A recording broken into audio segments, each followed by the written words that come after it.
Shalom, I'm Dr. Dina Dye with Foundations in Torah. Welcome to this series of programs called The Day of the Bones, which might seem a very odd title. We're going to link the story that is in Judges 19, the story of the Levite and the concubine, and you may not have read it, and I would encourage you to do so. But the story involves a Levite carrying his concubine back to Ephraim, the land of Ephraim, to the tabernacle at Shiloh, and chopping her up into 12 pieces. Rather graphic, rather horrific, but this was a metaphor. It was an allegorical story that was shared for the people of Israel to understand what their spiritual condition was. There were real events on the ground. It has a historical backdrop, but in that time they would tell stories in narrative form, but they were basically what we would call myths, although not in the way we understand myths, but it was language that was symbolic to prove a point, to make a point about something specific. So the story in Judges 19 was in fact the same thing. It was an allegory, it was a metaphor, it was symbology for the place Israel found herself. I would encourage you to go back and listen to the first program again, because in order to really understand what's going on, you've got to look at the historical context. This is one of the problems that we have in the Christian community. A lot of times people want to make their practical application for today, which is fine. However, we make wrong assumptions if we don't understand the context. And so the Bible was written to those folks back in that time. It's for us today, but it was written to them in a language and culture they understood. And again, their language and culture had more to do with symbols and metaphors than ours does. We're modern thinkers. Everything is kind of black and white, sort of a scientific approach, but that's not at all how the ancient cultures were. So these stories would be told and put together, and it would inspire the people to see things in a different way. So they didn't have to spell everything out like we do. So this means this, that means that. They instinctively understood. They obviously understood their own culture and language. So I'm trying to get to the basis there in order for us to be able to build upon that. So we talked about Joshua, of course, crossed over the Jordan River. They conquered various areas of Canaan. He eventually died at the age of 110, and he was buried just outside in the sort of the border region of Ephraim, which is the central part of the land of Israel. And then we start this period called the Judges. Last time we sort of ended the program with the first judge of Israel called Othniel, which is like a lion, if you will. And all through the book of Judges, we have these various judges who are going to deliver the people from their specific situation. And always they find themselves, as they rebel, they commit apostasy against God. The punishment that comes upon them is that an enemy will come and oppress them and defeat them in some way. And so then they cry out to God, and God delivers them. And so these judges were installed for that specific point. One thing we have to understand in looking at the book of Judges is the central sanctuary. So you understand when the children of Israel were in the wilderness, that when they left Egypt, they went to the wilderness, they went to the foot of the mountain. Moses went up into the cloud on top of the mountain where God gave him the instructions on how to construct the tabernacle. So he took those instructions and he gave them to Bezalel was one, Aholiab was another. They were the master craftsmen, and they built the tabernacle in the wilderness. And it represented, it was a temporary building for the place of the presence of God. God dwelled in their midst, in the wilderness, and as they wandered those 40 years, he was with them in the center of their camp. So now they're crossing over the Jordan River, they're carrying the tabernacle, and it's going to be put in a town called Shiloh, which we'll talk about that in a little bit. And so it was what we would call a half-permanent, half-temporary tabernacle, where the bottom was made of stone and the top was a tent. And this was the central sanctuary. Israel always had within its midst the central sanctuary, unless, of course, it was in exile and the temple was destroyed. So now, during the conquest of Canaan, leading up to that, it was actually in a town called Gilgal for a period of 14 years. And then after the conquest, we had the land being divided up, and now the tabernacle being moved to Shiloh or Shiloh. This particular area is important because it's in the territory of Ephraim or Ephraim.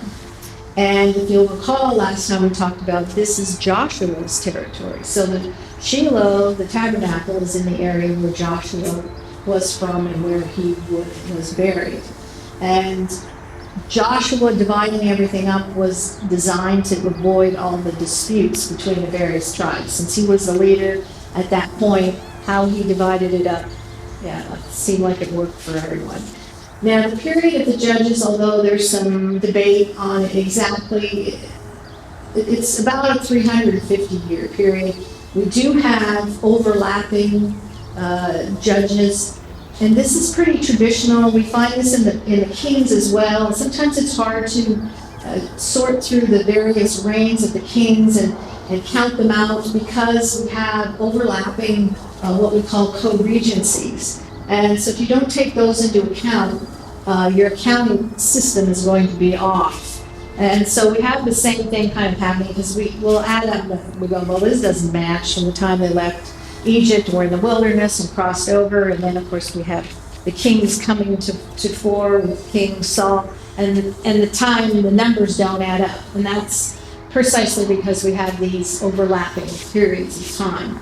Now, during all that time, initially the Ark, of course, the Ark of the Covenant is in the tabernacle, but eventually it's been taken by the Philistines, and they have captured it, and now they have it, and then we have a period where the Mishkan, or the tabernacle, and the Ark are separated from one another. And it is, in fact, after that point where the Philistines do capture the Ark and the Mishkan, or the tabernacle, are never again in the same place. Eventually, we have the Ark going up to Jerusalem. Before that time, King Saul had moved the Ark itself to his town, Nob, which is in the region of Gibeah, which is where King Saul was from. And it was after that in which the Ark was taken up to Jerusalem, and David had made a tent for it, and it was in the tent. So again, it was significant that the two were separated for quite an extended period of time. Then ultimately, when King David it was given the designs for the temple, he passed that along to his son, King Solomon. Solomon built the temple, and now the temple houses the Ark. And the Ark, again, had been in the tent next to David. So just that's kind of key, and that's the source, of course, down the road. You have to remember the significance of the Ark of the Covenant was that it represented God's throne. It was what we would call the oracle of God. It's where the word of God would come forth. So you know that in the wilderness that Moshe would approach the Ark and God would speak to him. And so this interchange would go on between God and Moses, and that's because the Ark literally represented God's oracle. Again, Shiloh becomes the tabernacle. We have a bit of a picture here of the idea of the bottom of it being stone and the top remaining tent-like. So it's a very important time in Israel's history, and it's very important to recognize that there was a central sanctuary. So that all meant that priests were serving there. And in particular, we have this Levite. And so it doesn't say in the text, but he's coming from Ephraim, and in Ephraim is Shiloh, and it is the central sanctuary. So you have to remember that in considering the story, because all of it is going to go back to the tabernacle and the purpose of the tabernacle as we get into the story and what the concubine did and where they went from Bethlehem, etc., and then ending up back in Ephraim. Shiloh was at one point the capital of Samaria. It's just south of Shechem, and that was the case for about 400 years. It was north of a town called Beit El in the hill country, And again, it was Ephraim's tribal region. Now, just a note about Bethel, because we do have Jacob in the story of him going up to, you might know it as Bethel, which in Hebrew it's Bethel, which means a house of God. Now, he might have gone up to Bethel, to the house of God, but it's likely an allusion to the temple. That the temple at one point was on Mount Moriah, and that is where the temple would be built in the future. And so this story of Jacob on the mount, he puts his head on the rock, you'll remember that, and then there's a ladder with angels descending and ascending. And this is the image of the house of God. This is where the house of God would be built. So Bethel is also called Luz, so it's possible in this case we're referring to a different spot, but whatever. North of Bethel in the hill country. And when Joshua got to this spot is where he divided up all the tribes and set up the tent of meeting. It was a walled city with a sanctuary, and this is during the Middle and Late Bronze period. So again, at this point, it houses the Ark, the Ark of the Covenant, the throne of God, and it's basically a portable tent enclosed in this compound that had doors and gates, etc., etc. Again, the lower part was made out of stone. So, in light of all that, people made pilgrimages then to the tabernacle. They would go up there to make their offerings, and they would go up there for their festivals. It was the center of things. Now, we don't have Jerusalem, and we don't have a temple there. So this, from the wilderness to this point, this semi-permanent place in which all the things function in that way. So now, at this time, leading up to this time, we have it administered by the high priest Eli, who was from Aaron's line. Of course, all high priests had to descend from the line of Aaron. Eli has two sons, Hophni and Pinchas, or Hophni and Phinehas, you might know. And this is the same place where Samuel was dedicated to the Lord by his mother Hannah. So this is, anything you understand about the temple, you can apply to this, because the same things are going on. And again, the children of Israel are going up, and they're making their burnt offerings and all their other offerings. And so we don't know the details of how it was all functioning, but it was functioning according to the order established by God. It was the place where they would approach God, they would meet God, and so the same protocols essentially apply. I think we don't really even consider that there's anything going on there. It's kind of like, well, there's this building, and that's nice, and maybe people were worshiping, but what you understand or know about the Second Temple, I don't think to the degree of information we have in the Second Temple, but things are functioning in much the same way. And so the priesthood and the Levitical priesthood, etc., everything's working in that way. We have a high priest serving in the same way all through that particular period of time. Now, it was there until about 1104 BCE when the Philistines came and destroyed it. One of the early, he was like the Army Corps of Engineer guy from Britain. This is around the late 1800s. His name is Charles Wilson. And at one point he was out in that area, and he identified a portion of in Shiloh of a very level, what he called the level court.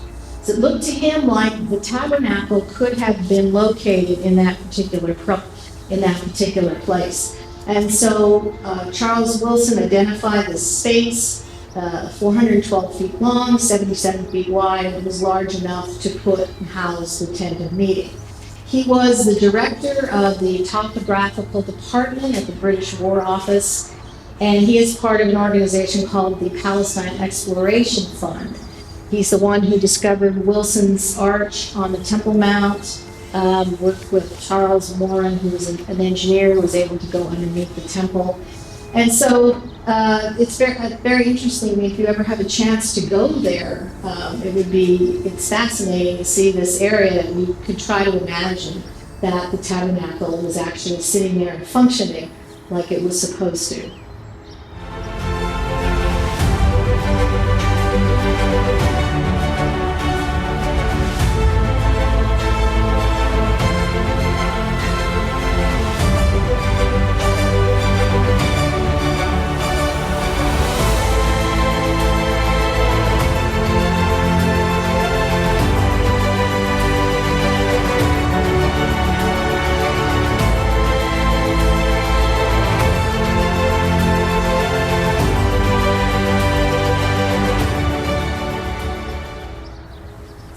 Now today, if you go to Shiloh in that area in Ephraim, you'll see that it is just very productive. There's vineyards everywhere. We have the ministry Hayovel that are there tending the grapes and harvesting the grapes, and so there's this return. And I want to just mention vineyards are key, especially when we're reading, as we read through this particular story in Judges chapter 19, when we talk about the Levite and concubine. When we get to the end of the story, we're going to see something very interesting about the vineyard. So it is interesting, again, that even today, just wonderful, these vineyards with great wine that's being produced in this same region.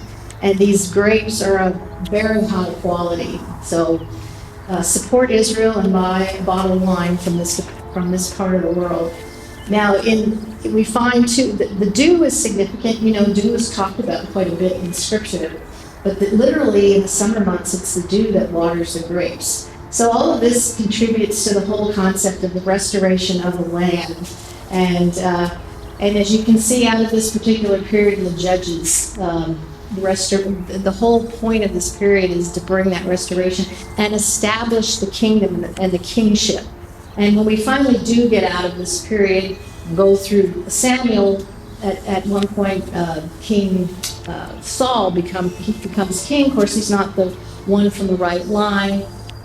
All this turmoil and intrigue in the interim. So anyways, the Shiloh, an important place, and the more you can learn about it, the more it's going to make sense to you. There's just sort of a rendition of perhaps that level court area that Charles Wilson discovered, and it was about 1873, I believe, that he made the measurements of this very large flat area that could very likely house the tabernacle. So this is a quote from the Mishnah, from Zevachim, and it says, "It appears that during its long stay at Shiloh, the tent of meeting was converted from its fully portable form to a semi-permanent structure." So this is what I've been talking about. The Bible refers to the tabernacle, interestingly enough, as Bait, which is a house, and you can read that in 1 Samuel 1 through 24. The very same word, this house, Bait, is used for Solomon's temple, and you can read that in 1 Kings chapter 6 is where you can read that. And then it says, the Mishnah tells us they came to Shiloh, and the tabernacle. There was not roofed, but a house, Bait, of masonry in the lower part, there's our stones, and curtains, tent-like, in the upper part. So even the Mishnah talks about this semi-permanent tabernacle. So here's just a picture of Shiloh from the east, kind of looking up. So it's a bit hard to tell where the actual flat area, but you can see the terrain. I think that's important. Those of you who've never been there, I would encourage you to go visit and support the folks that are there and settled in the land. And I mentioned again, very high quality grapes that have come forth from that particular region, and just all the different vineyards. Now we read in Psalm 78, and just to let you know the significance again of the tabernacle, he abandoned the tabernacle of Shiloh, the tent he had set up among men. So we see that happen. And that's as we work our way through the Judges and towards the time of the monarchy. So everything is kind of geared to getting to that point. And so even in Psalms we see that, the tabernacle being referred to. Now let's just go back for a minute, back to the book of Joshua. It's good to read that as well, to understand the period leading up to the Judges. And it says, and the whole congregation of the children of Israel assembled together at Shiloh. So you see that again. And they set up the tent of meeting there. And there remained among the children of Israel 7 tribes which had not yet shared their inheritance. But the Levites have no part among you, for the priesthood of the Lord is their inheritance. So even though Shiloh is established in Ephraim, the Levites weren't given a tribal area because the priesthood itself was their inheritance. So the Levites served in Shiloh, and this is where, all this to say, this is where this Levite came from. The Shiloh, the tabernacle in Shiloh in the area of Ephraim because he was betrothed to this concubine. So I'm really trying to emphasize this because when we get to talking about the concubine and who she was and where she's from, you're going to see the contrast between the two. Joshua 18 tells us, and the men went and crossed through the land and described it by cities into 7 parts in a scroll, and came to Joshua in the camp at Shiloh. And Joshua cast lots for them in Shiloh before the Lord, and there Joshua divided the land to the children of Israel according to their divisions. So once again, we see the same thing happening. So in the course of all this, Judah, the tribe of Judah, took over the city and area of Hebron.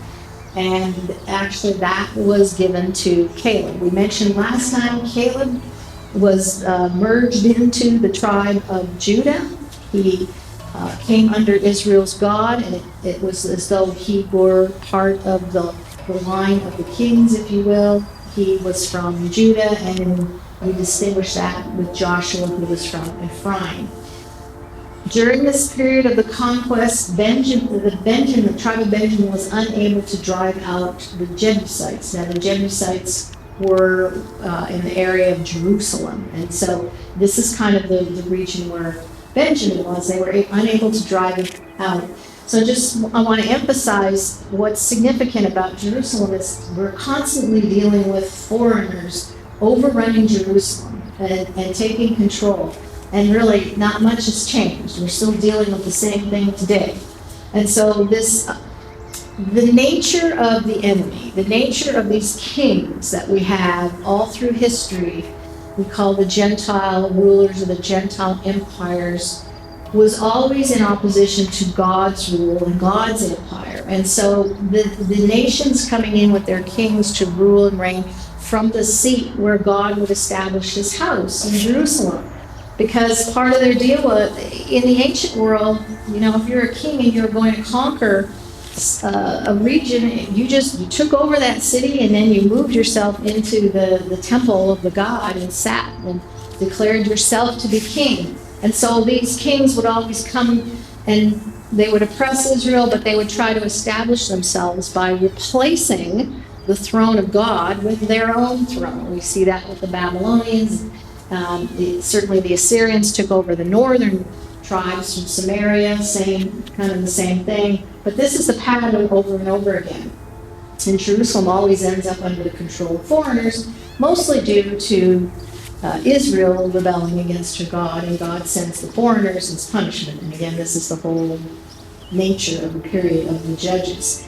I mentioned last time it took 6 years to conquer the land, but really even under that there was not rest in the land. Still they were dealing with issues. One of the things that I didn't talk about earlier was how Joshua exactly divided up the allotments. Like he had 12 tribes he had to deal with. How did he decide who got what? And the scripture tells us there were 3 areas that he used. He used the word of God, he used the size of the tribes, and he cast lots. And casting lots was something that was quite common. We kind of think of it, that's gambling or whatever. But this is the way they determined how things would, they recognized there was something God working in this situation in which by casting lots, God's will would be revealed. So for them it wasn't weird, just as for us.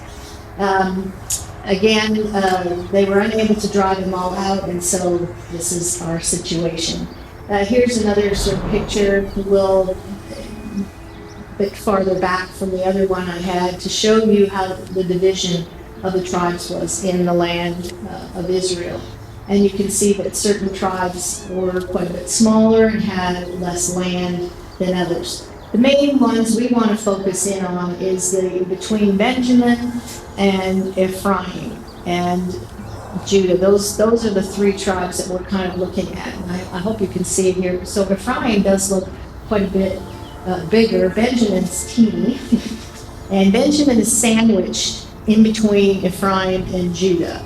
And so within the region of Benjamin, we have the city of Jerusalem. And in Judah, we have Bethlehem. So that'll come to bear in just a minute. So we can actually get to the story here, and I'm going to probably not get much farther than that in this session, but we'll start with there was a young man from Bethlehem in Judah. Now this is, let me back up here because I'm taking us to a story that leads up to the Judges 19. So this has to do with a guy named Micah. There was a young man from Bethlehem in Judah, of the family of Judah. The man departed from the city of Bethlehem in Judah to stay wherever he could find a place. Then he came to the mountains of Ephraim, to the house of Micah. And as he journeyed, he was a Levite and was staying there. And Micah said to him, "Where do you come from?" And so he said, "I am a Levite from Bethlehem in Judah, and I am on my way to find a place to stay." And so this chapter, chapter 17 and 18, is leading us up to, obviously, Judges 19. So Micah is from Ephraim, and he has his own shrine there. And in his shrine, he has an ephod, and he has the teraphim, which, if we go back to Rachel, we translate as her household gods. The town we're in is called Laish. And there he recognizes this Levite, and so he's going to install him as a priest in his house, essentially. The Levite was just passing by. And he would do this in exchange for wages and clothes and food. And so it was that later 5 scouts came from the tribe of Dan. They wanted to spend the night at Micah's, basically his house, which was kind of a shrine. And he let them in, which was not really a good idea. And so they went back and reported that, Laish is fertile ground and folks, we can attack. And that's exactly what they did. They came and took all those idols, the teraphim, and then the Levite himself joins with the warriors and becomes a priest of Dan. And that'll become significant.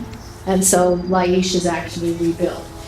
I just say all this because I want you to understand, as we get into Judges 19, kind of what's going on with the tribal areas, because what's going to happen in Dan, the tribe of Dan, is Bethel is going to rise up and be kind of in contest with Jerusalem for the place where the priests will serve.